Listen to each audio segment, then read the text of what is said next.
सीतापुर नाम के गांव में लोग बहुत हंसी खुशी रहा करते थे। उस गांव में एक बहुत गरीब परिवार रहता था।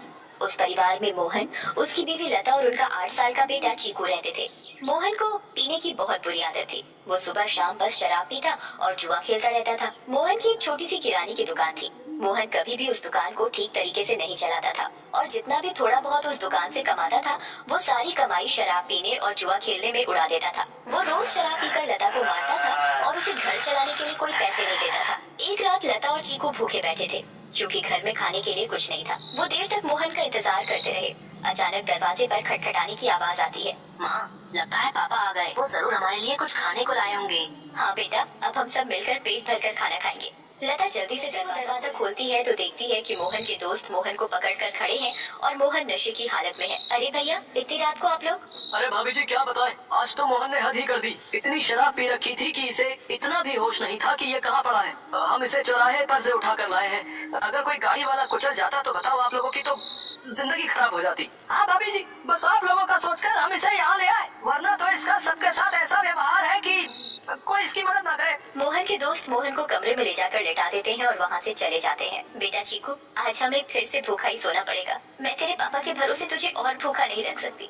अब मुझे कुछ काम करना पड़ेगा, तो बस आज थोड़ी सी भूख बर्दाश्त कर ले। ठीक है माँ। चीकू और लता दूसरे कमरे में सोने चले जाते हैं। तभी मोहन नींद में बड़बड़ाने लगता है। थोड़ी देर बाद मोहन को होश आता है और वो खुद को अपने घर में पाता है। अरे ओ लता, कहाँ मर गई? मुझे बहुत तेज भूख लगी है, चल जल्दी से मेरे लिए खाना लेकर आ। लता बहुत गहरी नींद में सोई हुई होती है और उसे मोहन की आवाज सुनाई नहीं देती। मोहन 4-5 बार आवाज देता है पर लता नहीं उठती। मोहन गुस्से से लाल हो जाता है और कमरे में रखे एक मोटे से डंडे को उठाता है और दूसरे कमरे में जाता है जहाँ लता और चीकू सो रहे होते हैं। वो डंडे से लता को बुरी तरह पीटने लगता है। लता अचानक नींद से उठ खड़ी होती है। बचाओ बचाओ, मुझे मत मारो। मैंने क्या किया? मेरी क्या गलती है जो आप मुझे ऐसे बुरी तरह मार रहे हो? मैं आधे घंटे से आवाज दे रहा हूँ कि मुझे घोड़े बेचकर सो रही है, ऊपर से मेरे साथ जुबान लड़ा रही है। मोहन लता को बहुत मारता है। आवाज सुनकर चीकू की नींद से उठ जाता है। वो अपनी माँ को बचाने की बहुत कोशिश करता है पर मोहन किसी की नहीं सुनता और लता को बहुत मारता है। अगली सुबह जब लता उठती है तो उसे बाहर कुछ शोर सुनाई देता है। वो बताओ क्या हुआ?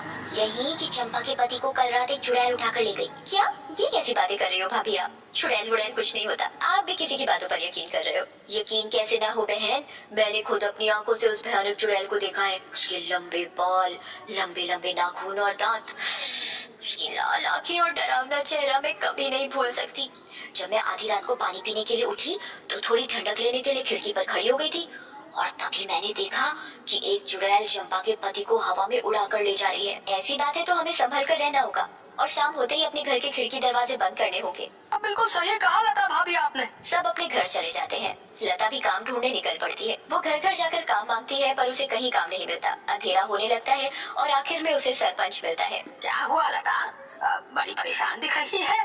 बस क्या बताऊं सरपंच जी, चीकू के पापा का तो सभी को पता है कि वो ठीक से कमाते तो है नहीं और जो कमाते हैं उसे दारू में उड़ा देते हैं। इसीलिए मैं ही काम ढूंढ रही हूँ ताकि अपना और अपने बच्चे का पेट भर सकूं। ऐसी बात है तो मेरे पास एक काम है।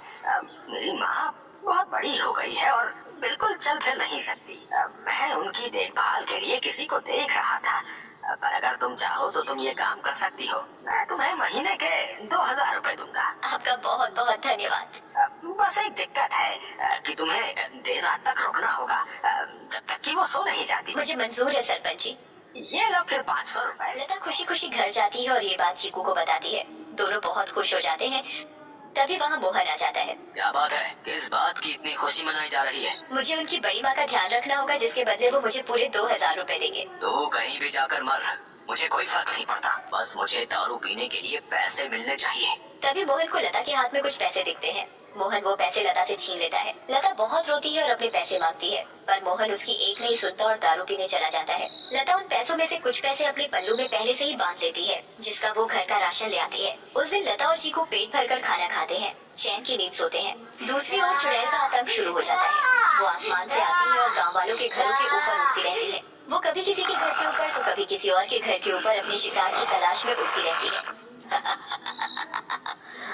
अब मैं अपना शिकार करूंगी। किसको लेकर जाऊं आज अपने साथ? किसको? किसको? बहुत देर तक चुड़ैल को कोई दिखाई नहीं देता। लगता है इस गांव के आदमी बहुत चालाक हो गए।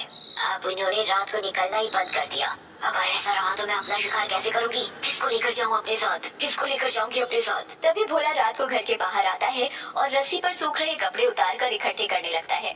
चुड़ैल की नजर भोला पर पड़ती है। मिल गया मेरा शिकार। चुड़ैल भोला पर हमला करती है। वो उसे एक हाथ से पकड़ती है और अपने साथ हवा में उड़ाकर ले जाती है। बचाओ, मुझे छोड़ दो, जाने दो मुझे। तू तो मेरा आज का शिकार है, ऐसे कैसे छोड़ दूं? तभी भोला की बीवी बाहर भोला को देखने आती है। उसे भोला घर के बाहर कहीं नहीं दिखता, पर फिर उसकी नजर ऊपर जाती है और वो देखती है कि चुड़ैल उसके पति को लेकर जा रही है। रेखा ये सब देखकर बेहोशी हो जाती है और सुबह जाकर उसे होश आता है।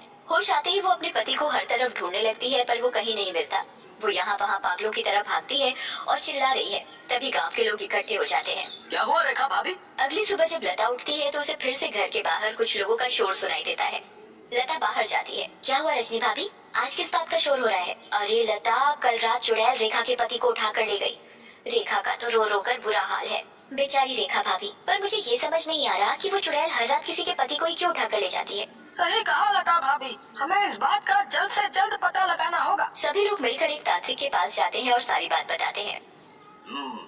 मैं अभी पता लगाता हूँ कि ये चुड़ैल चाहती क्या है। ओम ह्रीम क्लीम चामुंडाय विद्महे नमः। ओम ह्रीम क्लीम चामुंडाय विद्महे नमः। तांत्रिक ध्यान लगाता है और उसे वो चुड़ैल दिखाई देती है। ये कोई साधारण चुड़ैल नहीं है, बहुत खतरनाक चुड़ैल है। इसे कब्जे में करना या खत्म करना मेरे बस की बात नहीं। पर हाँ, एक बात मुझे पता चली है, ये बस आदमियों को ही नुकसान पहुंचाती है। इससे औरतों या बच्चों को कोई खतरा नहीं, और इसकी शक्तियाँ रात को ही काम करती हैं। दिन में ये हम लोगों की तरह एक मामूली इंसान जैसी बन जाती है। बस मैं अपनी तांत्रिक विद्या से इतना ही पता लगा पाया हूँ। सब लोग अपने अपने घर चलने लगते हैं। तभी लता बोलती है, मेरे पास एक सुझाव है, अगर वो काम कर जाए तो। वैसे आप लोग मेरी बात सुनकर हंसेंगे, पर इसके अलावा कोई और तरीका नहीं दिख रहा इस चुड़ैल से बचने का। भाभी आप बताओ तो सही। पता चला अगला नंबर मेरा ही है। मैं अभी मरना नहीं चाहता। अंधेरा होने के बाद अगर सभी आदमी औरतों का भेष बनाकर रहे तो वो चुड़ैल किसी भी आदमी को औरत समझकर नहीं लेकर जाएगी। लता की बात सुनकर सब हंसने लगते हैं, पर बाद में सबको लता का ये सुझाव सही लगता है और सब अपने अपने घर चले जाते हैं। लता भी अपने घर चली जाती है। वो मैं कह रही थी कि गांव में चुड़ैल का आतंक बहुत बढ़ रहा है। वो हर रात एक आदमी को ले जाती है। तो गांव वालों ने तय किया कि सब आदमी अंधेरा होते ही औरतों के कपड़े पहन लेंगे ताकि वो चुड़ैल उन्हें औरत समझकर छोड़ दे। तेरा दिमाग तो ठिकाने है या पागल वागल हो गई है? कोई बेवकूफी होगा जो ऐसा करेगा। मोहन लता की एक नहीं सुनता और चला जाता है। लता भी सरपंच के घर उनकी माँ की देखभाल के लिए चली जाती है। लता का पूरा दिन बहुत अच्छे से निकलता है। फिर रात हो जाती है और लता अपने घर के लिए निकल पड़ती है। दूसरी ओर गांव के सभी आदमी अंधेरा होते ही औरतों का भेष बना लेते हैं। लता जब अपने घर वापस जा रही होती है तो उसे आसमान से चुड़ैल आने लगती है। लता बहुत डर जाती है और पेड़ के पीछे छुप जाती है। तभी वहाँ से मोहन गुजर रहा होता है। हे भगवान, अब मैं क्या करूँ? अब तो ये चुड़ैल इनको ले जाएगी। मैं इनको कैसे बचाऊं? मिल गया मुझे मेरा शिकार। चुड़ैल उड़कर मोहन को पकड़ लेती है। बचाओ बचाओ, कोई मुझे इस चुड़ैल से बचाओ। चुड़ैल मोहन को लेकर हवा में उड़ने लगती है। तभी लता दौड़कर आती है और चुड़ैल का पैर पकड़ लेती है। चुड़ैल लता को देखकर वापस जमीन पर उतर जाती है। ऐ पागल औरत, छोड़ मेरा पैर और ले जाने दे मुझे इस आदमी को। ये मेरा शिकार है। नहीं, मैं तुझे नहीं छोड़ूंगी। मैं तुझे अपने पति को नहीं ले जाने दूंगी, चाहे इसके बदले मुझे अपनी जान ही क्यों न देनी पड़े। चुड़ैल बहुत कोशिश करती है पर लता उस चुड़ैल के पैर को नहीं छोड़ती। छोड़ मेरा पैर, मेरी पायल टूट जाएगी। दूर है मेरी पायल से। मेरी पायल मेरी जान है। इस चुड़ैल को आखिर इतना क्यों प्यार है इस मामूली सी पायल से? और ये ऐसे क्यों बोल रही है? कहीं इस पायल में ही तो इसकी जान नहीं? मुझे इस पायल को तोड़ देना चाहिए। लता उस पायल को तोड़ देती है। चुड़ैल आग में जलने लगती है। ये तूने क्या किया? मेरी पायल में ही मेरी जान थी और तूने वही तोड़ दी। चुड़ैल उस आग में खत्म हो जाती है। मुझे माफ कर दो लता, मैंने हमेशा तुम्हें मारा पीटा और आज तुमने ही मेरी जान बचाई।